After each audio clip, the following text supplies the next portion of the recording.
Well, we have more breaking news on the swine flu outbreak. We have just received word from the newsroom. Norma, I know you just got back from Mexico about 2 weeks ago. Was there any sign of the outbreak at that point?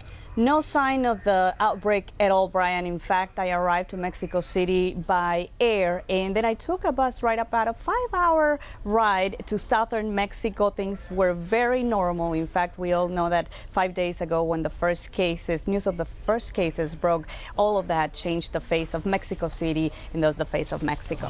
Excelencia Periodística, un equipo dedicado a nuestra comunidad. Good evening.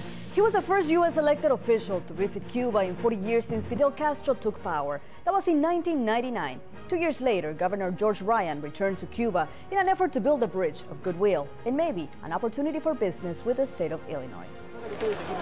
With a visit to the Children's Hospital, Governor George Ryan ended a 3-day trip to Cuba today. He leaves the island, hoping that Illinois will become the first state to sell pharmaceuticals to Cuba in 42 years. For Catholics around the world, the Rosary is a prayer. But for residents of a small town in Mexico, the Rosary is a lifestyle. Today in our special segment, Portraits of Mexico, we take you to Yurecuaro, Michoacán. You can find them everywhere outside the Basilica in Mexico City. Every single one is as unique as the hands that craft it. Tyrone Williams is accused of ignoring the pleas of at least 75 undocumented immigrants who were packed into his trailer to be taken to Houston. 19 of them died in what has been called the worst human smuggling tragedy in the U.S. If convicted, he could face the death penalty.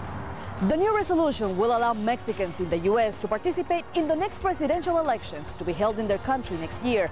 But many questions still remain. Mexico has yet to acquire the technology to make sure the vote of its citizens living abroad really counts. We are at the Bodega de Santo Tomás. This is the oldest winery in Ensenada. Some of the very best wines in Mexico are produced here in this warehouse, where people from all over the world come every day for a good time and some really good wine.